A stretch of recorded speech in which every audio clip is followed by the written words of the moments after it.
بسم اللہ الرحمن الرحیم۔ السلام علیکم۔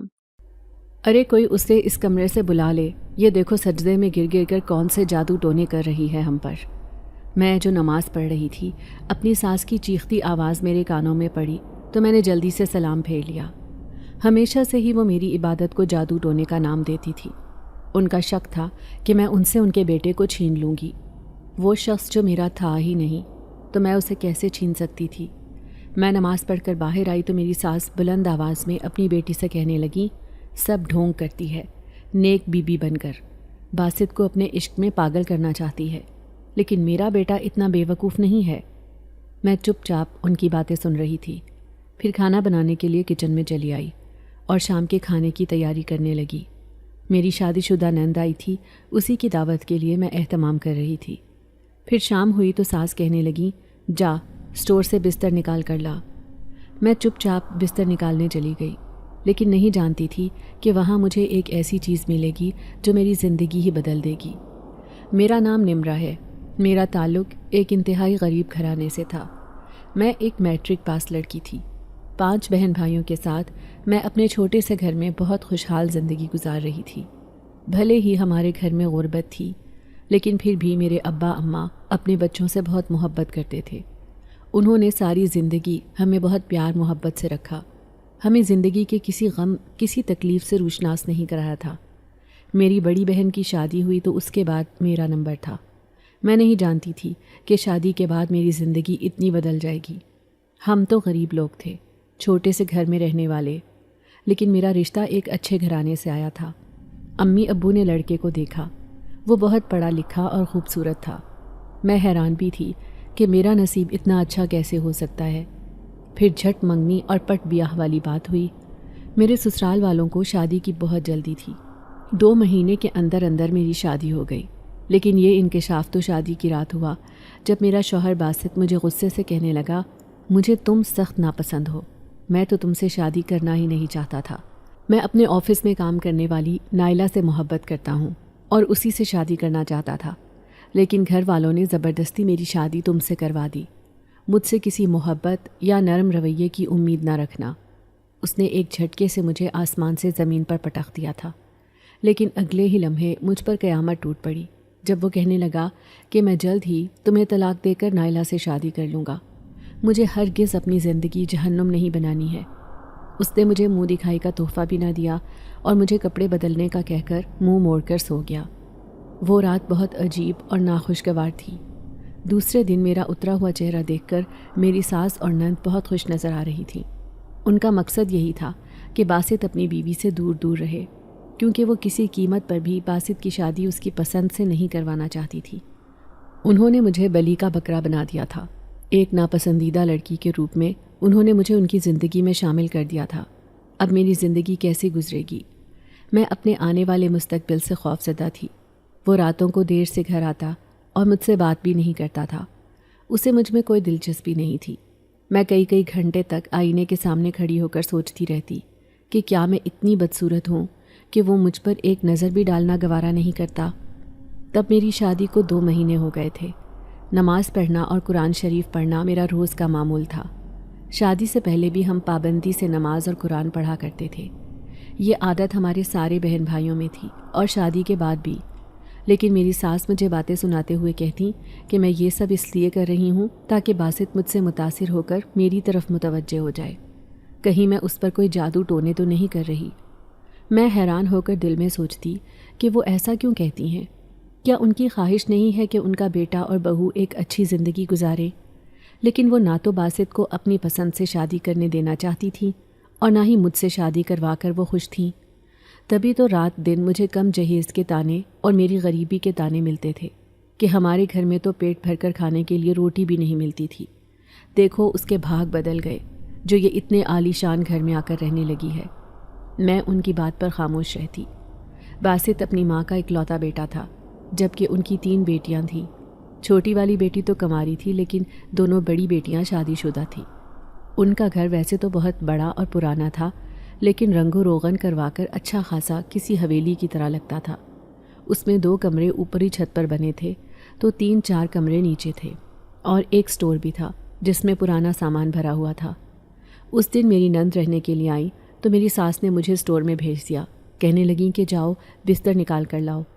میں بستر لینے گئی تو وہاں مجھے پڑی ہوئی ایک پرانی کتاب ملی، جس کی بوسیدہ حالت بتا رہی تھی کہ یہ کتاب بہت پرانی ہے، لیکن اس کتاب کا ٹائٹل دیکھ کر میں چونک گئی تھی، جنات کے وظائف۔ میں حیران ہو کر سوچنے لگی کہ یہ کیا کتاب ہے اور اس میں ایسا کیا لکھا ہے جس کا تعلق جنات سے ہے۔ مجھے بڑا ہی عجیب لگا تھا۔ بچپن سے ہی مجھے ڈائجسٹ ناولز وغیرہ پڑھنے کی عادت تھی۔ میں خوفناک ڈائجسٹ بھی پڑھتی تھی اور معاشرتی رویے کی کہانیاں بھی، لیکن آج پہلی بار مجھے ایسی کتاب ملی تھی جس نے مجھے چونکا دیا تھا۔ میں چپکے سے اپنی چادر میں چھپا کر اسے اپنے کمرے میں لے آئی تھی۔ باسط تو ویسے ہی رات کے 12-1 بجے سے پہلے گھر نہیں آتا تھا۔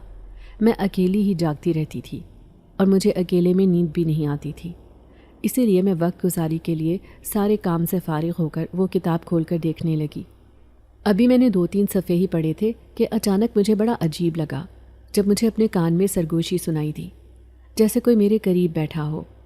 یہ احساس بڑا ہی عجیب تھا۔ میں نے ایک دم وہ کتاب بند کر دی اور اپنی دائیں بائیں دیکھنے لگی۔ کمرے میں زیرو بلب کی نیلی روشنی عجیب خوابناک سا ماحول بنا رہی تھی۔ تبھی میں نے گھبرا کر بڑا بلب روشن کر دیا۔ میں نے دیکھا الماری میں لگا پردہ خود بخود تیزی سے ہل رہا تھا، جیسے اس کے پیچھے کوئی کھڑا ہو۔ میں اپنا وہم دور کرنے کے لیے اس پردے کو ہٹا کر دیکھنے لگی، لیکن وہاں کوئی بھی نہیں تھا۔ پھر خود پر ہنستے ہوئے سوچنے لگی کہ نمرا، تم بھی کب سے بچوں کی طرح ڈرنے لگی ہو؟ تم تو اپنے آپ کو بہت بہادر سمجھتی ہو۔ پھر میں نے اسے اپنا وہم سمجھا اور پھر سے وہ کتاب کھول کر پڑھنے لگی، لیکن اس بار باقاعدہ کسی نے میرے پاؤں پر ہاتھ پھیرا تھا۔ یہ دیکھ کر تو میرا پورا وجود خوف سے کانپنے لگا۔ میں سمجھ گئی کہ ضرور میرے علاوہ بھی یہاں پر کوئی موجود ہے۔ میں نے اس کتاب کو اپنی دراز میں رکھ دیا تھا۔ میں آنکھوں پر بازو رکھ کر سونے کی کوشش کرنے لگی، لیکن اس رات میں نے بڑا عجیب سا خواب دیکھا۔ ایسے لگ رہا تھا جیسے میں اکیلے جنگل میں بھاگ رہی ہوں اور میرے آگے پیچھے کوئی بھی نہیں ہے۔ میں کسی راستے کی تلاش میں ادھر ادھر بھٹک رہی ہوں۔ میری آنکھوں سے مسلسل آنسو بہہ رہے ہیں۔ میں کسی کو تلاش کر رہی ہوں۔ تبھی اچانک میری نظر ایک درخت پر پڑی۔ وہاں سے مجھے کسی اجنبی کا چہرہ جھانکتا ہوا نظر آیا۔ جیسے ہی میں اس کے قریب پہنچی تو میں نے دیکھا کہ وہ اجنبی خود رسیوں سے جکڑا ہوا اس درخت کے ساتھ بندھا ہوا تھا۔ وہ مجھے آنکھوں سے اشارے کر رہا تھا کہ مجھے آ کر آزاد کرو، جبکہ میں دور کھڑی بے بسی سے اسے دیکھتی رہی۔ لیکن اچانک ہی اس کے بندھے ہوئے ہاتھ اس قدر لمبے ہوئے کہ میرے وجود تک پہنچ گئے۔ یہ دیکھ کر میں نے چیخیں ماری اور وہاں سے بھاگنا شروع کر دیا، لیکن آگے ایک گہری کھائی تھی جس میں گھپ اندھیرا چھایا ہوا تھا۔ میں وہیں پر گرتی چلی گئی، ہاتھ پاؤں مارتی، پسینے سے شرابور۔ جب میری آنکھ کھلی تو میں نے خود کو اپنے بستر پر پایا تھا، لیکن اسی دوران باسط کی بھی آنکھ کھل چکی تھی۔ میرے منہ سے عجیب و غریب سی آوازیں نکل رہی تھیں، جبکہ وہ میری حالت دیکھ کر حیران تھا۔ کیا ہوا ہے تمہیں؟ یہ کیا ڈرامے کر رہی ہو نیند میں؟ اس نے مجھے غصے سے کہا تو میں جھٹ پٹ اٹھ کر بیٹھی۔ میرا پورا وجود کانپ رہا تھا۔ آج سے پہلے میں نے کبھی اتنا عجیب اور خوفناک خواب نہیں دیکھا تھا، جس کا احساس میرے پورے وجود پر حاوی تھا۔ باسط نے کروٹ لی اور سو گیا۔ میں نے اس کے اس بے حس رویے کو دیکھا۔ وہ مجھ سے پوچھ ہی لیتا کہ میں اتنا کیوں ڈر رہی ہوں، لیکن اس نے تو مجھ سے پوچھنا بھی گوارا نہیں کیا۔ بڑی مشکل سے میں نے خود ہی پانی پینا چاہا، لیکن جگ میں ایک بوند بھی پانی نہیں تھا۔ اب مجھے کچن سے پانی لانا تھا، لیکن نہ جانے کیوں مجھے ڈر لگ رہا تھا، شاید اس خواب کی وجہ سے۔ پھر بھی میرا حلق اس قدر خشک تھا کہ مجھ سے سونا بھی محال ہو گیا۔ یوں میں پانی لینے کے لیے اٹھی۔ باہر صحن میں بالکل اندھیرا چھایا ہوا تھا اور کچن کا دروازہ بھی بند تھا۔ پھر میں نے جلدی سے کچن کا دروازہ کھولا اور پانی کا ایک گلاس بھر کر پی لیا، لیکن تبھی مجھے برآمدے میں موجود پلر کے پیچھے کوئی کھڑا ہوا دکھائی دیا۔ یہ دیکھ کر میرے رونگٹے کھڑے ہو گئے کہ کہیں کوئی چور تو نہیں۔ یہی سوچ کر میں خوفزدہ تھی۔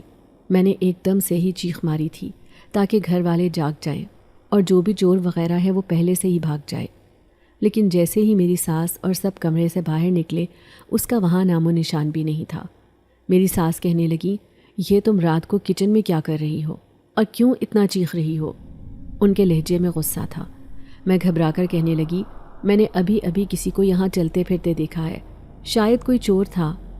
میرا شوہر اور میری نند کا بیٹا باہر جا کر دیکھنے لگے کہ ہو سکتا ہے سچ میں ہی کوئی چور وغیرہ ہو۔ لیکن گلی میں کسی کا نام و نشان بھی نہیں تھا۔ اب میں بری طرح شرمندہ تھی، سب کی نیند خراب ہو گئی تھی۔ پھر میں کمرے میں آ گئی۔ نہ جانے کیوں مجھے بہت رونا آ رہا تھا۔ پھر میرا شوہر باسط غصے میں کہنے لگا، یہ کیا حرکتیں ہیں تمہاری؟ پہلے تم خواب میں ڈر کر اٹھی اور اس کے بعد باہر جا کر چیخنے لگی، بالکل بچوں جیسی حرکتیں کرتی ہو۔ ان کی بات پر میں خاموش رہی۔ دن بدن ان کا رویہ میرے ساتھ مزید خراب ہوتا جا رہا تھا، اور میں پریشان تھی کہ آخر میں ایسا کیا کروں جس سے وہ میرے ساتھ بالکل ٹھیک ہو جائے۔ مجھے نہ چاہتے ہوئے بھی اس سے محبت ہو گئی تھی۔ میں کسی قیمت پر بھی نہیں چاہتی تھی کہ وہ مجھے چھوڑ دے اور اپنی پسند سے شادی کر لے، کیونکہ خدا نے میرا اور ان کا رشتہ بنا دیا تھا۔ اب میں ہر وقت خاموش رہنے لگی۔ دوپہر کے کھانے سے فارغ ہو کر میں نے باسط کے کپڑے استری کر کے رکھے اور پھر اپنے بیڈ پر لیٹ گئی۔ میں وقت گزاری کے لیے کوئی کتاب ڈھونڈ رہی تھی کہ تبھی میری نظر اسی کتاب پر پڑی، جنات کے وظائف۔ ایک بار پھر سے میں اس کا ٹائٹل دیکھ کر چونک گئی تھی۔ میں نے وہ کتاب اٹھائی اور اسے پڑھنے لگی، لیکن ایک صفحے پر آ کر میں حیرت سے دوچار ہو گئی تھی جب میں نے اس پر لکھی تحریر پڑھی۔ اس میں لکھا تھا کہ اگر کسی کا شوہر ناراض ہو اور اس کا تعلق اپنے شوہر سے خراب ہو تو وہ اس وظیفے کے ذریعے اپنے شوہر کے ساتھ اپنے تعلقات ٹھیک کر سکتی ہے۔ اس کے بعد اس کی زندگی بہت بدل جائے گی۔ ان جنات کے ذریعے ان کی مدد حاصل کر کے وظیفہ کرنے والی عورت اپنی زندگی بدل سکتی ہے۔ میں اس تحریر کو پڑھ کر ہنسی تھی۔ بھلا ایسا کیسے ہو سکتا ہے؟ یہ سب کچھ جھوٹ ہے۔ مجھے اس پر ذرا بھی یقین نہیں آیا تھا، لیکن نہ جانے کیوں جب بھی میں یہ کتاب کھولتی بار بار یہی تحریر میری آنکھوں کے سامنے آ جاتی۔ تو کیا یہ ایک اشارہ ہے؟ میری زندگی بھی تو خراب چل رہی ہے۔ میرے شوہر کا رویہ میرے ساتھ ٹھیک نہیں۔ کیوں نہ میں یہ وظیفہ کر کے اپنے شوہر کی محبت حاصل کروں؟ میں کسی قیمت پر اسے چھوڑنا نہیں چاہتی۔ وہ مجھ سے ذرا بھی محبت نہیں کرتا ہے اور میں اس کی محبت پانے کے لیے بے چین ہوں۔ یہی سوچ کر اب میں کچھ سوچنے پر مجبور ہو گئی تھی، اور دوسری طرف میری ساس اور نندے بھی مجھے یہی کہتی تھیں کہ میں جادو ٹونے کرتی ہوں۔ میری عبادت کا مقصد خدا کو راضی کرنا نہیں بلکہ اپنے شوہر کو راضی کرنا ہے، اس کی محبت حاصل کرنا ہے۔ پھر میں سوچنے لگی کہ میری زندگی میں باسط کے علاوہ کوئی بھی نہیں ہے۔ اگر اس نے مجھے چھوڑ دیا تو میری زندگی برباد ہو جائے گی۔ کہیں وہ مجھے طلاق نہ دے دے۔ اپنی محبت کو پانے کے لیے انسان کچھ بھی کر سکتا ہے۔ پورا دن میں یہی سوچتی رہی، یہاں تک کہ جب میں کچن میں کام کر رہی تھی تو میرا ذہن کھانا بنانے میں نہیں تھا۔ میں سوچنے لگی کہ کب تک میں اپنی نندوں کی دعوتیں کرتی رہوں گی، ان کی خدمت گزاری، ساس کی سعادت مندی، لیکن کوئی فائدہ نہیں ہوگا۔ سب سے زیادہ مجھے اس بات پر توجہ دینی چاہیے کہ مجھے اپنے شوہر کی محبت کیسے حاصل کرنی ہے۔ اب میں ایک فیصلہ کر چکی تھی۔ پھر اس رات میں کمرے میں اکیلی بیٹھ کر اس کتاب پر لکھے ہوئے عمل کو زیر غور لا رہی تھی، کیونکہ یہ عمل اکیلے بیٹھ کر کرنے کا تھا، وہ بھی رات کے 12 بجے۔ میں جانتی تھی کہ اوپر دوسری منزل پر بنے ہوئے کمروں میں کوئی بھی نہیں سوتا، وہاں پر سناٹا چھایا رہتا ہے۔ میں وہاں جا کر یہ عمل بہت اچھے سے کر سکتی ہوں۔ اس کا مطلب ہے کہ اس عمل کے کرنے کے بعد کوئی نیک جنات میری مدد کرے گا، وہ میری زندگی میں شامل ہو جائے گا۔ اگر وہ میرے سامنے آیا تو میں اس سے کہوں گی کہ وہ کسی بھی طرح باسط کو میری طرف مائل کر دے، بھلے اس کے لیے مجھے کچھ بھی کرنا پڑے۔ پھر میں نے عشاء کی نماز پڑھی اور میں مکمل ارادہ کر چکی تھی کہ مجھے یہ عمل کرنا ہے۔ یہ عمل 7 دن کا تھا اور اس دوران مجھے کچھ عجیب خوفناک سا احساس ہو سکتا تھا، لیکن مجھے اس احساس پر توجہ نہیں دینی بلکہ اپنے عمل پر دینی ہے۔ پھر دھیرے دھیرے وقت گزرنے لگا۔ میں جانتی تھی کہ باسط تو رات کو دیر سے ہی گھر آئے گا، جب تک میرا عمل مکمل ہو جائے گا۔ یہی سوچ کر جیسے ہی وقت ہوا میں اوپری منزل پر پہنچ گئی، جہاں پر کوئی بھی نہیں تھا۔ اب میں کمرے میں بیٹھ گئی تھی، جو کمرہ بالکل خالی پڑا تھا۔ نہ جانے کیوں عجیب سا احساس مجھ پر طاری تھا۔ مجھے بہت ڈر لگ رہا تھا۔ میں نے اپنے وجود کو کانپتے ہوئے محسوس کیا، پھر اپنی آنکھیں بند کر لی۔ اب میں زیر لب وہی عمل کر رہی تھی۔ تبھی میرے کانوں میں ایک عجیب سی آواز آئی، تم نے مجھ پر احسان کر دیا۔ یہ آواز بڑی ہی خوفناک اور پراسرار تھی۔ میں حیران تھی کہ یہ آواز کیسی ہے، لیکن میں مسلسل عمل کرتی رہی۔ تبھی مجھے ایسے لگا جیسے میرے کوئی ارد گرد چکر کاٹ رہا ہے، میرے علاوہ بھی یہاں پر کوئی موجود ہے۔ میں اتنی بہادر کب سے ہو گئی ہوں؟ شاید باسط کی محبت حاصل کرنے کے لیے میں بالکل دیوانی ہو گئی تھی۔ تبھی تو مجھے بالکل بھی ڈر نہیں لگ رہا تھا۔ اب میں اپنا عمل جاری رکھے ہوئے تھی، اس احساس پر بھی میں نے آنکھیں نہ کھولیں کہ کوئی میرے سامنے بیٹھ کر مجھے دیکھ رہا ہے۔ پھر جب عمل پورا ہوا تب ہی میں نے آنکھیں کھول کر دیکھا۔ کمرہ بالکل خالی پڑا تھا، لیکن اندھیرے کے باعث میرا وہاں رکنا دشوار ہو گیا تھا۔ تبھی میں اٹھ کر وہاں سے بھاگی اور فوراً اپنے کمرے میں چلی آئی، لیکن میرے پیروں تلے سے زمین نکل گئی۔ سامنے ہی باسط بیٹھا ہوا تھا، شاید وہ ابھی ابھی باہر سے آیا تھا۔ وہ مجھے عجیب سی نظروں سے دیکھ رہا تھا۔ کہاں گئی تھی تم اتنی رات کو؟ میں کانپتے ہوئے لہجے میں کہنے لگی، میں اوپر گئی تھی۔ وہ دراصل مجھے گھٹن ہو رہی تھی، اسی لیے ٹھنڈی ہوا لینے کے لیے اوپری منزل پر چلی گئی۔ یہ سن کر اس نے سر ہلا دیا، لیکن میں نے دیکھا کہ اس کے چہرے کے تاثرات عجیب سے تھے، جیسے وہ مجھ پر شک کر رہا ہو۔ پھر اس نے مجھے کھانا لانے کے لیے کہا۔ جیسے ہی کھانا لانے کے لیے میں کمرے سے باہر نکلی، ایسے لگا جیسے کوئی میرا پیچھا کر رہا ہو۔ کوئی میرے ساتھ ساتھ تھا، کیونکہ مجھے چاروں طرف عجیب سی خوشبو محسوس ہو رہی تھی۔ میں نے جلدی جلدی الٹا سیدھا کھانا گرم کیا اور فوراً اسے لے کر کمرے میں آ گئی۔ باسط کہنے لگا، یہ کیا ٹھنڈا ہی کھانا لے کر آ گئی؟ میں گھبرا کر کہنے لگی، جی وہ دراصل مجھے ڈر لگ رہا تھا۔ وہ حیران رہ گیا، کہنے لگا، پہلے تو تم رات کے 12 بجے تک جاگتی رہتی تھی، آج کیا ہوا ہے؟ میں نے اس کی کسی بات کا جواب نہ دیا، لیکن میری جان نکل گئی جب تکیے کے نیچے میں نے اسی کتاب کو رکھے ہوئے دیکھا۔ اگر باسط کی نظر اس کتاب پر پڑ جاتی تو وہ ضرور مجھ پر شک کرتا کہ سچ میں اسے پانے کے لیے کوئی جادو وغیرہ کر رہی ہوں۔ اس کی ماں کی بات سچ ہو جاتی اور یوں وہ مزید مجھ سے دور ہو جاتا۔ اب میں دعا کر رہی تھی کہ کسی طرح وہ کتاب وہاں سے ہٹ جائے، لیکن وہ چپ چاپ کھانا کھا رہا تھا۔ پھر میری نظروں نے ایک ایسا منظر دیکھا جس نے میرے ہوش اڑا دیے تھے۔ وہ کتاب خود بخود سرکتی ہوئی تکیے کے نیچے چلی گئی تھی، جیسے کسی نے اسے ہاتھ سے وہاں چھپا دیا ہو۔ یہ منظر دیکھ کر تو میں نے ایک ہلکی سی چیخ ماری اور میں 2 قدم پیچھے ہو گئی۔ اب مجھے بہت رونا آ رہا تھا کہ یہ میرے ساتھ کیا ہو رہا ہے، جبکہ باسط مجھے حیرت سے دیکھ رہا تھا۔ پھر جلدی سے اس نے کھانا کھا لیا اور کھانا کھاتے ہی وہ سونے کی تیاری کرنے لگا۔ اب مجھے برتن کچن میں رکھنے جانا تھا، لیکن مجھے بہت ڈر لگ رہا تھا، اسی لیے میں نے سائڈ ٹیبل پر ہی سارے برتن رکھے اور سونے کی تیاری کرنے لگی۔ رات کا نہ جانے کون سا پہر تھا جب کسی نے تیزی سے چادر میرے وجود سے کھینچ کر زمین پر پھینک دی تھی۔ سردی اس قدر تھی کہ فوراً ہی میری آنکھ کھل گئی۔ میں ہڑبڑا کر اٹھی اور میں نے زمین پر پڑی ہوئی چادر کو دیکھا۔ باسط تو گہری نیند سو رہا تھا، جبکہ رات کے 3:30 بج رہے تھے۔ اب مجھے اور بھی رونا آیا۔ شاید میں نے یہ عمل کر کے غلطی کی ہے۔ مجھے ایسے جنات کی مدد نہیں لینی چاہیے۔ میں بھلا ایسا کیوں کر رہی ہوں؟ لیکن اس کتاب میں صاف صاف لکھا تھا کہ اگر عمل بیچ میں ادھورا چھوڑ دیا تو کرنے والے کو بہت نقصان اٹھانا پڑے گا۔ اب میں روحانسی ہو گئی تھی۔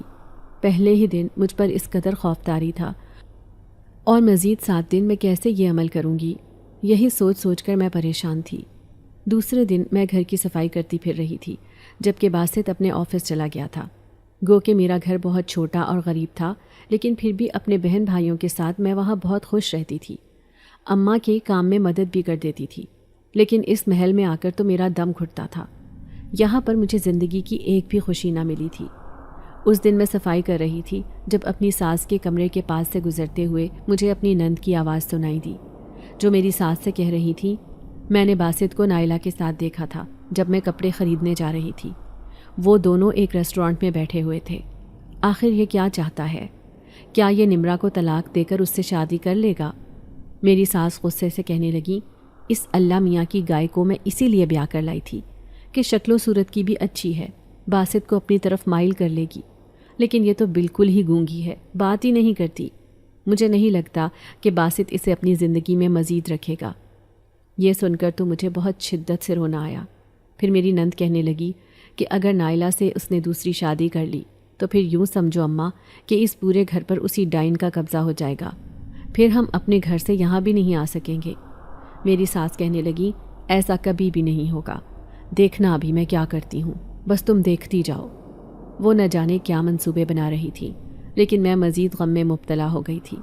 کام سے فارغ ہو کر میں اپنے کمرے میں چلی آئی۔ آج میری آنکھوں سے آنسو بہہ رہے تھے۔ یہ سوچ کر مجھے بہت رونا آ رہا تھا کہ ان قریب باسط مجھے طلاق دے کر اپنی پسند سے شادی کر لے گا، اور یہ بات مجھے کسی طور پر بھی منظور نہیں تھی۔ تبھی میں نے ایک عزم کیا، ہر حال میں یہ عمل پورا کر کے رہوں گی۔ بھلے اس کے لیے مجھے کچھ بھی کرنا پڑے۔ پھر دوسری رات بھلے ہی مجھے خوف محسوس ہوتا رہا، لیکن میں نے اپنا عمل ادھورا نہیں چھوڑا تھا۔ جیسے ہی میں کمرے میں آئی خدا کا شکر ادا کیا، کیونکہ باسط ابھی تک نہیں آیا تھا۔ تبھی میرے دل میں خیال آیا مجھے خود بھی کوشش کرنی چاہیے کہ وہ میری طرف متوجہ ہو جائے۔ یہی سوچ کر میں نے اپنی الماری میں سے جلدی سے ایک پیارا سا سوٹ پہنا اور اپنے لمبے بالوں کو کھلا چھوڑ دیا۔ ہلکا ہلکا میک اپ بھی کر لیا تھا۔ میں بہت ہی خوبصورت لگ رہی تھی۔ میں اپنے آپ کو دیکھ کر مسکرانے لگی تو اچانک ہی مجھے اپنے قریب ایک سرگوشی سنائی دی۔ بہت اچھی لگ رہی ہو۔ یہ آواز سنتے ہی میں اچھل پڑی۔ خوف کے مارے میں نے دائیں بائیں دیکھا، لیکن یہاں کوئی بھی نہیں تھا۔ ہاں، ایک لمبا سا سایہ فرش سے چھت تک جاتا ہوا مجھے ضرور دکھائی دیا تھا۔ میں گھبرا کر پیچھے ہوتی گرنے کو تھی کہ اچانک باسط کمرے میں داخل ہوا۔ اس نے مجھے عجیب سی نظروں سے دیکھا کہ میں اتنا ڈری ہوئی کیوں ہوں۔ پھر وہ کہنے لگا، کیا تمہیں چیخیں مارنے کی عادت ہے؟ میں شرمندہ سی ہو گئی۔ پھر اس نے مجھے سر سے پاؤں تک دیکھا اور کہنے لگا، یہ اتنا ہار سنگھار کس لیے کیا ہے؟ یاد رکھو، کچھ بھی کر لو تو میرے دل میں جگہ نہیں بنا سکتی۔ میری آنکھوں میں آنسو آ گئے تھے۔ میں بے بسی سے کہنے لگی، بھلے آپ مجھ سے نفرت کریں، لیکن میں آپ کی بیوی ہوں۔ آپ کے لیے تیار ہونا مجھ پر فرض ہے۔ خاموشی سے میں یہ کہہ کر کچن میں آ کر اس کے لیے کھانا گرم کرنے لگی۔ اس نے آج میرا دل توڑ دیا تھا۔ جتنا بھی سنگھار کیا تھا پل بھر میں برباد ہو گیا۔ پھر میں فجر کی نماز پڑھ رہی تھی۔ میں نے دعا کے لیے ہاتھ اٹھائے اور خدا سے دعا کرنے لگی کہ کسی طرح باسط کا دل پلٹ جائے اور وہ میری طرف متوجہ ہو جائے۔ میں کسی طور پر بھی ہمت نہیں ہارنا چاہتی تھی، اس لیے میں نہیں چاہتی تھی کہ میں ٹوٹ کر بکھر جاؤں اور خود ہی یہاں سے چلی جاؤں۔ دوسری طرف میں نے دیکھا کہ اس دن میری ساس اور نند کہیں جا رہی تھیں۔ میری نند نے اپنے سارے بچے میرے پاس چھوڑ دیے، جبکہ چھوٹی والی نند تو موبائل میں مصروف رہتی تھی۔ وہ اپنے کمرے سے بھی کم ہی باہر نکلتی، بس کھانے پینے کے وقت باہر نکلتی اور پھر کمرے میں بیٹھی رہتی۔ میں نہیں جانتی تھی کہ یہ دونوں کہاں جا رہی ہیں، لیکن وہ دونوں آپس میں سرگوشیوں میں باتیں کر رہی تھیں۔ پھر اس رات بھی میں نے اپنا عمل پورا کر لیا تھا۔ گو کہ میں جب بھی یہ عمل کرنے کے لیے بیٹھتی، مجھے ایسے لگتا جیسے میرے سامنے کوئی بیٹھا ہے، وہ مسلسل مجھے گھور رہا ہے، لیکن میں اس بات پر دھیان نہ دیتی تھی۔ کبھی کبھار مجھے اپنے کان میں سرگوشیاں سنائی دیتی تھیں۔ میں باتھ روم میں نہانے جاتی تو اپنے کپڑوں کی ترتیب بدلی ہوئی دیکھ کر میں خوف زدہ ہو جاتی تھی۔ ایسے لگتا جیسے کوئی میرے ساتھ باتھ روم میں موجود ہے۔ آئینے کے سامنے کھڑی ہو کر تیار ہو رہی ہوتی تو کوئی پیچھے کھڑا ہوا دکھائی دیتا، لیکن اس کا چہرہ واضح نہ ہوتا۔ یوں ہی کرتے کرتے پورے 7 دن گزر گئے، لیکن وہ دن بڑا ہی خوفناک اور عجیب تھا۔ جب جیسے ہی عمل کر کے میں ہٹی، اپنے کمرے میں آئی تھی، لیکن وہاں پر باسط نہیں بلکہ کوئی اور بیٹھا تھا۔ میں حیران تھی کہ یہ کون ہے۔ میں اپنے کمرے میں بیٹھے اس اجنبی وجود کو دیکھ کر سخت خوفزدہ ہو گئی۔ میں گھبرا کر کہنے لگی، کون ہو تم اور یہاں کیا کر رہے ہو؟ تبھی اس نے پلٹ کر دیکھا۔ اس کی مسکراتی نظریں مجھ پر تھیں، لیکن وہ بہت ہی خوفناک تھا۔ میرے منہ سے چیخ نکلتے نکلتے رہ گئی۔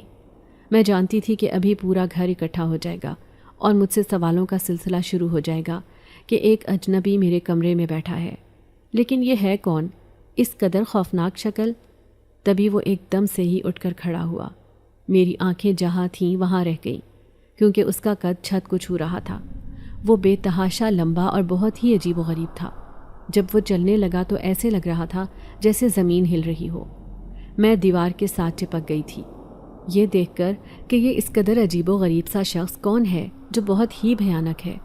وہ میرے قریب آ کر کہنے لگا، شکریہ تمہارا، تم نے مجھے آزادی دلوائی۔ کیسی آزادی؟ میں حیران پریشان تھی۔ تبھی وہ عجیب سے طریقے سے مسکرایا اور کہنے لگا، دراصل یہ جو عمل تم نے کیا ہے، یہی میری آزادی کا راستہ تھا۔ یہ کتاب جنات کے وظائف کے لیے تھی، لیکن اس میں جو کچھ بھی تمہیں لکھا ہوا نظر آیا وہ سب جھوٹ پر مبنی تھا۔ میں تمہاری مدد کرنا چاہتا تھا۔ میں اس اسٹور میں ہزاروں سال سے قید تھا، تمہیں یقین نہیں آئے گا کہ میں ایک جنات ہوں۔ اس کے منہ سے یہ سن کر خوف کے مارے میرے رونگٹے کھڑے ہو گئے۔ ایسے لگ رہا تھا جیسے میں جنات کی دنیا میں پہنچ چکی ہوں۔ پھر مجھے یوں دیکھتا پا کر وہ کہنے لگا، کافی سالوں پہلے کی بات ہے، حویلی میں ایک ہندو خاندان رہتا تھا، لیکن یہاں پر میں نے حویلی کے ایک کونے پر اپنی مسجد بنا رکھی تھی۔ وہ ہندو خاندان فوراً ہی جان گیا کہ یہاں پر ایک مسلمان جنات رہتا ہے۔ وہ مجھے یہاں سے بھگانا چاہتے تھے، لیکن میں کسی طرح سے بھی اپنی جگہ چھوڑنے کو تیار نہیں تھا۔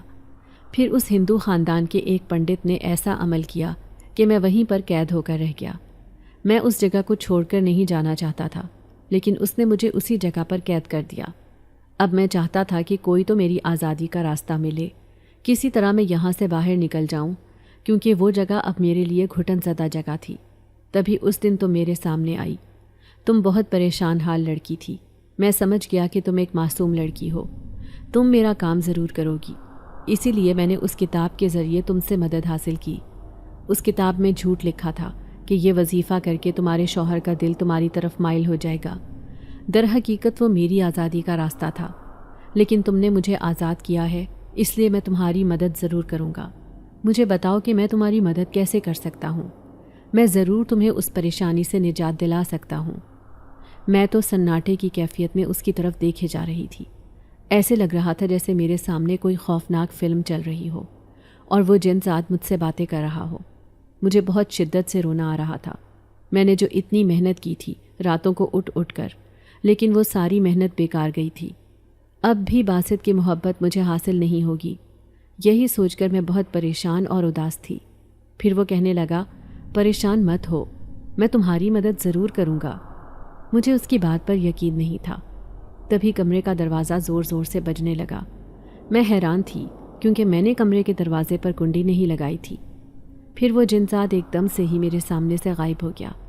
جیسے ہی میں نے کمرے کا دروازہ کھولا، سامنے باسط کھڑا تھا اور وہ غصے بھری نظروں سے مجھے دیکھ رہا تھا۔ تم نے دروازے کو لاک کیوں کیا؟ تم جانتی ہو نا کہ میں ہر روز اسی وقت پر آتا ہوں۔ میں اتنی پریشان تھی کہ میں نے اسے جواب بھی نہ دیا اور چپ چاپ کھانا گرم کرنے کچن میں چلی گئی۔ پھر باسط کھانا کھاتے کھاتے مجھے کہنے لگا کہ کمرے میں عجیب سی بو آ رہی ہے۔ اس کی بات سن کر میں گھبرا گئی۔ یقیناً یہ عجیب سی بو جنزاد کے وجود کی تھی، جو ابھی کچھ دیر پہلے یہاں پر موجود تھا۔ میں گھبرا کر اسے کہنے لگی، مجھے تو نہیں معلوم کہ کیسی بو ہے، ویسے بھی میری طبیعت ٹھیک نہیں۔ یہ کہتے ہی میں کروٹ بدل کر سونے کی کوشش کرنے لگی، لیکن رات کا نہ جانے کون سا پہر تھا جب مجھے ایسے لگا جیسے کوئی ہلکے ہلکے میرا سر دبا رہا ہو۔ کیا باسط کو میرا خیال ہے؟ کیا وہی میری فکر کر رہا ہے؟ یہ سوچ کر میں بہت خوش تھی، لیکن جیسے ہی میں نے آنکھیں کھول کر دیکھا، وہ جنزاد میرے سرہانے بیٹھا بڑی نرمی سے میرے سر کو دبا رہا تھا، جیسے اسے معلوم تھا کہ ابھی میری طبیعت ٹھیک نہیں۔ میں ایک دم سے ہی گھبرا کر اٹھ بیٹھی، میرے منہ سے ایک لفظ تک نہ نکل سکا تھا۔ تبھی وہ جنزاد کہنے لگا، میں تمہیں پریشان نہیں دیکھ سکتا، آج سے تم جو مجھے کہو گی میں وہی کروں گا۔ ویسے بھی تم نے مجھے آزاد کروایا ہے، اس لیے میں وہ کام ضرور کروں گا جس کے لیے تم نے یہ عمل کیا تھا۔ اس کی بات سن کر میں حیران رہ گئی تھی۔ پھر میں سمجھ گئی کہ وہ میری مدد کرنا چاہتا ہے۔ میں کہنے لگی، ٹھیک ہے، میں چاہتی ہوں کہ بس کسی طرح میرا شوہر مجھ سے محبت کرنے لگے، وہ جو دوسری لڑکی کے ساتھ رہتا ہے اس کا خیال اس کے دل سے نکل جائے۔ وہ کہنے لگا، ٹھیک ہے، میں وعدہ کرتا ہوں کہ میں تمہاری مدد ضرور کروں گا۔ یہ کہتے ہی وہ میرے سامنے سے غائب ہو گیا۔ اب نہ جانے کیوں مجھے ایسے لگ رہا تھا جیسے میں اکیلی نہیں ہوں، کوئی میرے ساتھ ہے۔ تبھی میں بہت خوش رہنے لگی، لیکن اس دن میری ساس نے ایک سفید کاغذ میرے ہاتھ پر رکھا اور کہنے لگیں، اسے پانی میں گھول کر میرے بیٹے کو دے دینا۔ میں حیران تھی کہ یہ کیا چیز ہے، میں پوچھنا چاہتی تھی لیکن میرے اندر اتنی ہمت نہیں تھی۔ پھر جیسے ہی رات ہوئی تو باسط نے کھانا کھایا۔ میں اس کاغذ کو کچن میں لے گئی تھی۔ مجھے یہ سب بہت عجیب لگ رہا تھا۔ تبھی مجھے اپنے پیچھے ایک آواز سنائی دی، ایسا نہ کرو۔ میں حیران تھی کہ یہ آواز کس کی ہے۔ جیسے ہی پلٹ کر دیکھا تو وہ جنزاد میرے پیچھے کھڑا تھا۔ میں اسے دیکھ کر حیرت زدہ تھی۔ وہ کہنے لگا، یہ کاغذ اس پانی میں نہ ڈالو، ایسا کرنا ٹھیک نہیں ہے۔ لیکن یہ کس مقصد کے لیے ہے؟ آخر کار میں نے اس سے پوچھ لیا تھا۔ وہ کہنے لگا، اس سے تمہارا شوہر عجیب سے احساسات میں مبتلا ہو جائے گا۔ وہ جس لڑکی سے شادی کرنا چاہتا ہے اس کا خیال دل سے نکالنے کے لیے ہے۔ وہ بے وقت کئی باتیں ذہن میں سوچنے لگے گا جو اس کے لیے ٹھیک نہیں ہوگی۔ اگر تم اسے پریشان دیکھنا چاہتی ہو تو پھر یہ کام کر سکتی ہو۔ میں تو کبھی بھی ایسا نہیں چاہتی تھی، بھلے وہ میرا نہیں تھا، لیکن میں یہ بھی نہیں چاہتی تھی کہ وہ کسی قسم کی کوئی اذیت برداشت کرے۔ اسی لیے میں نے اس کاغذ کو پانی میں نہیں ملایا۔ لیکن دوسرے دن میری ساس پوچھنے لگی، تم نے میرا کام کیا یا نہیں؟ میں نے کہا، ہاں، میں نے کیا۔ وہ کہنے لگی، تم نے میرا کام کیا یا نہیں؟ میں نے کہا، ہاں، میں نے کیا۔ وہ کہنے لگی، تم نے میرا کام کیا یا نہیں؟ میں نے کہا، ہاں، میں نے کیا۔ میں نے انہیں کہہ دیا تھا کہ میں نے ان کا کام کر دیا ہے۔ میں نے مصلحتاً جھوٹ کہا تھا۔ پھر ایک دن باسط آ کر کہنے لگا، نائلہ تم سے ملنا چاہتی ہے۔ میں اس کی بات سن کر حیران رہ گئی۔ میں تو ایک عام سی لڑکی تھی، زیادہ کسی سے بات بھی نہیں کرتی تھی، پھر نائلہ مجھ سے کیوں ملنا چاہتی تھی؟ میں جانتی تھی کہ وہ پڑھی لکھی لڑکی ہے جسے باسط پسند کرتا ہے۔ میں کہنے لگی، وہ مجھ سے کیوں ملنا چاہتی ہے؟ آپ تو کچھ دنوں بعد اس سے شادی کرنے والے ہیں، مجھے چھوڑ کر۔ آخر کار میں نے اپنے دل کی بات انہیں بتا دی تھی۔ اس نے چند لمحے مجھے دیکھا، پھر کہنے لگا، ہاں میں سچ میں ہی اس سے شادی کرنے والا ہوں، لیکن اب وہ عجیب و غریب باتیں کرنے لگی ہے۔ اس دن وہ مجھے کہہ رہی تھی کہ میں تمہاری پہلی بیوی سے ملنا چاہتی ہوں، دیکھنا چاہتی ہوں کہ وہ لڑکی کیسی ہے۔ میں بھی حیران تھی کہ کوئی لڑکی ایسی بات کیسے کر سکتی ہے۔ دوسرے دن باسط مجھے اپنے ساتھ لے کر جا رہا تھا، لیکن جیسے ہی وہ مجھے نائلہ کے پاس لے کر گیا تو وہ کہنے لگی کہ مجھے اس سے اکیلے میں بات کرنی ہے۔ اب میں گھبرا گئی کہ یہ مجھے اکیلے میں کیا کہنا چاہتی ہے۔ باسط مجھے اس کے پاس چھوڑ کر چلا گیا تھا۔ پھر وہ چند لمحے غور سے مجھے دیکھتی رہی، پھر کہنے لگی، 3-4 دن پہلے مجھے عجیب سے خوفناک خواب دکھائی دیے، لیکن جب میری آنکھ کھلی تو مجھے بہت ڈر لگنے لگا۔ ایسے لگا جیسے کوئی میرے پاس کھڑا ہے۔ وہ بہت ہی خوفناک وجود تھا۔ پھر تو ہر روز ایسے ہی لگنے لگا جیسے میرے پاس کوئی بیٹھا رہتا ہے، کوئی مجھے دیکھتا رہتا ہے۔ تمہیں شاید معلوم نہیں ہوگا کہ میں اپنی نوکری کی وجہ سے شہر میں رہتی ہوں۔ میں لڑکیوں والے ہاسٹل میں رہتی ہوں نوکری کی وجہ سے، جبکہ میرے گھر والے دوسرے شہر میں رہتے ہیں۔ اس لیے مجھے راتوں کو بہت ڈر لگتا ہے۔ میں اکثر جاگتی رہتی ہوں جیسے کوئی میرے پیچھے پڑا ہے۔ پھر ایک دن جب میں پانی پینے کے لیے اٹھی تو کوریڈور میں بیٹھا ہوا ایک خوفناک وجود سیڑھیوں میں بیٹھا مجھے دیکھ رہا تھا۔ میں پلٹ کر بھاگنے لگی، لیکن وہ میرے پیچھے پیچھے آ رہا تھا۔ اس کی ہیبت ناکی عروج پر تھی۔ میں بھاگ کر اس ہاسٹل کے خالی سٹور میں چھپ گئی، لیکن اچانک ہی اس سٹور کا دروازہ تیز آواز سے بند ہوا اور میں وہاں پر بند ہو گئی۔ میں بار بار آواز لگا کر اسے کھلوانے کی کوشش کر رہی تھی، جب مجھے پیچھے سے کسی نے آواز دی، 1 منٹ ٹھہرو، یہ دروازہ کھل جائے گا، لیکن تمہیں یہاں سے نکالنے کے لیے مجھے تمہاری مدد کرنی پڑے گی۔ میں گھبرا کر اسے کہنے لگی، تم کون ہو؟ وہ تو ایک روشنی میں نہایا ہوا وجود لگ رہا تھا۔ یہ سن کر وہ مسکرایا اور کہنے لگا، میں تمہاری مدد کرنے آیا ہوں، مجھے تمہارے بارے میں سب کچھ معلوم ہے، لیکن جو تمہارے پیچھے تھا وہ میں نہیں بلکہ وہ کوئی اور ہے۔ اسے زبردستی تمہارے پیچھے لگایا گیا ہے تاکہ تم اپنا ذہن کھو بیٹھو۔ کیا مطلب ہے تمہارا؟ میں گھبرا گئی تھی اس کی اس بات پر۔ تو وہ کہنے لگا، دراصل تم پر ایک عمل کروایا گیا ہے تاکہ تم اس انسان کا پیچھا چھوڑ دو جسے تم پسند کرتی ہو، لیکن میں تمہاری جان بچانے کے لیے آ گیا ہوں۔ اب تمہیں ڈرنے کی ضرورت نہیں، لیکن تمہیں مجھ سے وعدہ کرنا ہوگا کہ تم اس پیاری لڑکی کے لیے اس انسان کو چھوڑ دو، کیونکہ اس نے بھی بہت شدت سے اس انسان کو اپنی دعاؤں میں مانگا ہے اور میں اس کی ہر حال میں مدد کرنا چاہتا ہوں۔ اگر اس کی مدد کروں گا تو مجھے تمہاری بھی مدد کرنی پڑے گی۔ تم ایک اچھے دل کی لڑکی ہو، مجھے یقین ہے کہ تم میری بات مان کر اس شخص کا پیچھا چھوڑ دو گی تاکہ وہ اس لڑکی کا بن جائے جو اسے دعاؤں میں مانگتی ہے۔ اب میں حیران تھی۔ میں سمجھ گئی کہ یہ کس کے بارے میں بات کر رہا ہے۔ وہ کسی اور کے بارے میں نہیں بلکہ تمہارے بارے میں ہی بات کر رہا تھا، اسی لیے میں تم سے ملنا چاہتی تھی۔ لیکن اب جب بھی وہ برا سایہ مجھے اپنے ارد گرد محسوس ہوتا تو وہ نیک جنزاد جو صرف مجھے دکھائی دیتا تھا وہ اس سے میری جان بچا لیا کرتا تھا۔ بڑی مشکل سے میرا اس سے پیچھا چھوٹا ہے، لیکن میں اس سے وعدہ کر چکی تھی کہ میں تمہاری زندگی میں اب کوئی پریشانی نہیں کھڑی کروں گی۔ میں تمہیں کہتی ہوں کہ آج کے بعد باسط صرف تمہارا ہے، کیونکہ تم اس کی بیوی ہو۔ اب میں پاگلوں کی طرح اسے دیکھے جا رہی تھی۔ وہ باسط کی محبت نائلہ مجھے عجیب و غریب کہانی سنا رہی تھی۔ میں سوچ بھی نہیں سکتی تھی کہ وہ نیک جنات میرے لیے یہ سب کرے گا۔ اس نے نائلہ کی مدد کر کے بدلے میں باسط کی محبت میرے لیے مانگ لی تھی۔ پھر نائلہ اداسی سے کہنے لگی، شاید اس رشتے میں اتنی طاقت ہوتی ہے کہ میں بھی اس کا کچھ نہ بگاڑ سکی۔ ہاں یہ حقیقت ہے کہ میرے گھر والے بھی اس رشتے پر راضی نہیں ہو رہے تھے، لیکن میں اور باسط کورٹ میرج کرنے والے تھے۔ وہ تمہیں چھوڑ کر مجھ سے شادی کرنے والا تھا، لیکن اب میرا ارادہ بدل گیا ہے۔ میں واپس اپنے شہر جا رہی ہوں یہ نوکری چھوڑ کر، کیونکہ اس ہاسٹل میں اب میں بہت زیادہ ڈرنے لگی ہوں۔ ایسے لگتا ہے کہ وہ عجیب و غریب سایہ میرے ارد گرد موجود ہے، لیکن اس کی حقیقت بھی مجھے پتہ چل گئی ہے۔ میں نے چونک کر نائلہ کو دیکھا تو اداسی سے کہنے لگی، یہ سب تمہاری ساس نے کروایا ہے۔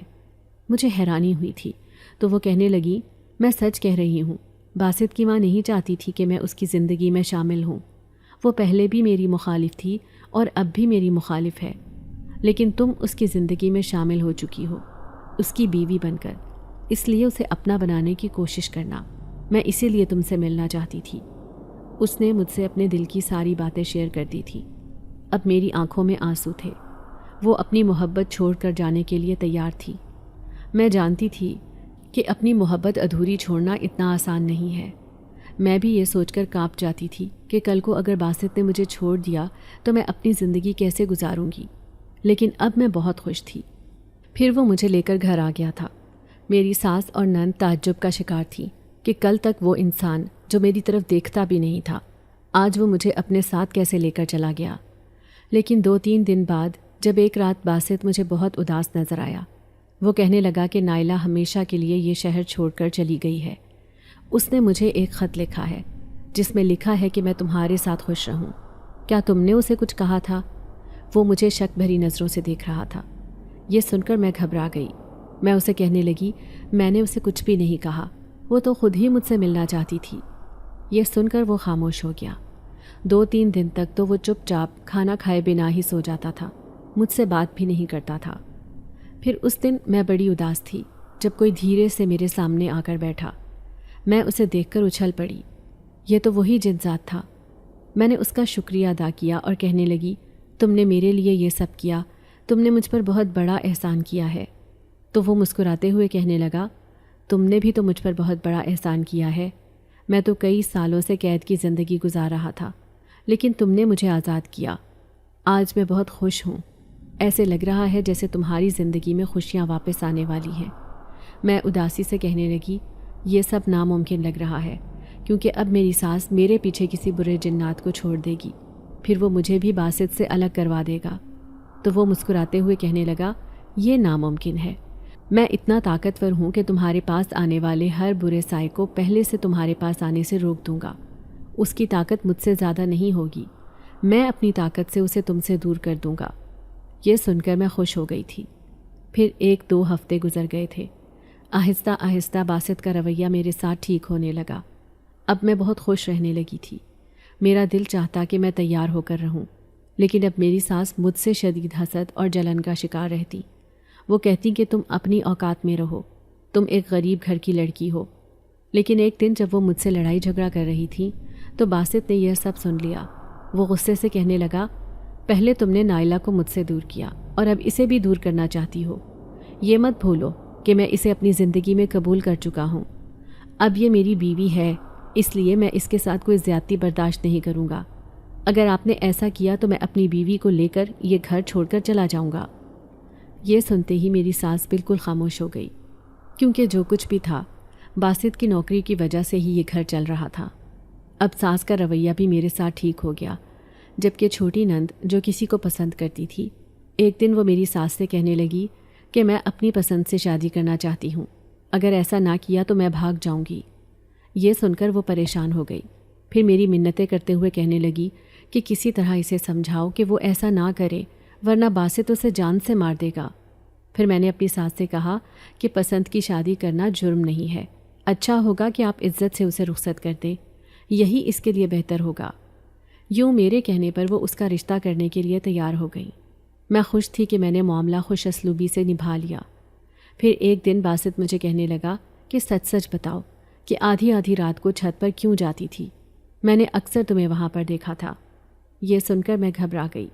میں نے بہانہ بنا دیا کہ مجھے راتوں کو دیر تک جاگنے کی عادت تھی، اسی لیے کمرے میں گھٹن ہوتی تھی۔ تو وہ مسکراتے ہوئے کہنے لگا، لیکن ایک دن تو میں نے تمہیں کسی سے باتیں کرتے ہوئے بھی دیکھا تھا، پر حیرانی اس بات پر ہوئی کہ تمہارے سامنے کوئی بھی نہیں تھا۔ ان کے منہ سے یہ بات سن کر میں خوف سے اچھل پڑی۔ اگر انہیں یہ حقیقت پتہ چل گئی کہ ایک جنات میرے سامنے آتا ہے، وہ مجھ سے باتیں بھی کرتا ہے، تو نہ جانے کیا ہو جائے گا۔ اس لیے میں نے کسی نہ کسی طرح انہیں ڈال دیا تھا۔ لیکن ایک دن دراز میں پڑی وہ کتاب انہوں نے دیکھی تھی۔ وہ حیران تھے، کہنے لگے کہ یہ دادا کی کتاب یہاں کہاں سے آئی؟ اور یہ سن کر میری جان میں جان آئی۔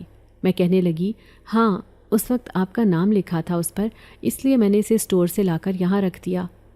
وہ اس کتاب پر ہاتھ پھیرتے ہوئے کہنے لگے، دادا جان اس کتاب کو بڑے شوق سے پڑھتے تھے، لیکن تب ہمارے گھر میں بڑی عجیب و غریب اور غیر فطری حرکتیں بھی ہوتی تھیں، تم کبھی بھی بھولے سے اسے نہ پڑھ لینا۔ انہوں نے ہمیشہ کے لیے اسے دراز میں ڈال کر تالا لگا دیا تھا، لیکن وہ یہ حقیقت نہیں جانتے تھے کہ میں نہ صرف اس کتاب کو پڑھ چکی ہوں بلکہ اس میں لکھے ہوئے ایک وظیفے پر عمل بھی کر لیا تھا۔ وہ الگ بات تھی کہ میں نے اپنے ساتھ ہونے والی کسی بھی غیر فطری حرکت کے بارے میں کسی کو بھی کچھ نہیں بتایا تھا۔ اگر آپ کو آج کی ہماری کہانی پسند آئی ہے تو اسے لائک کیجیے اور اپنے پیاروں کے ساتھ شیئر کیجیے، اور ہاں، اگر آپ نے ابھی تک ہمارا چینل سبسکرائب نہیں کیا تو ضرور کیجیے۔ ملتے ہیں کل ایک نئی اور دلچسپ کہانی کے ساتھ، تب تک کے لیے اللہ حافظ۔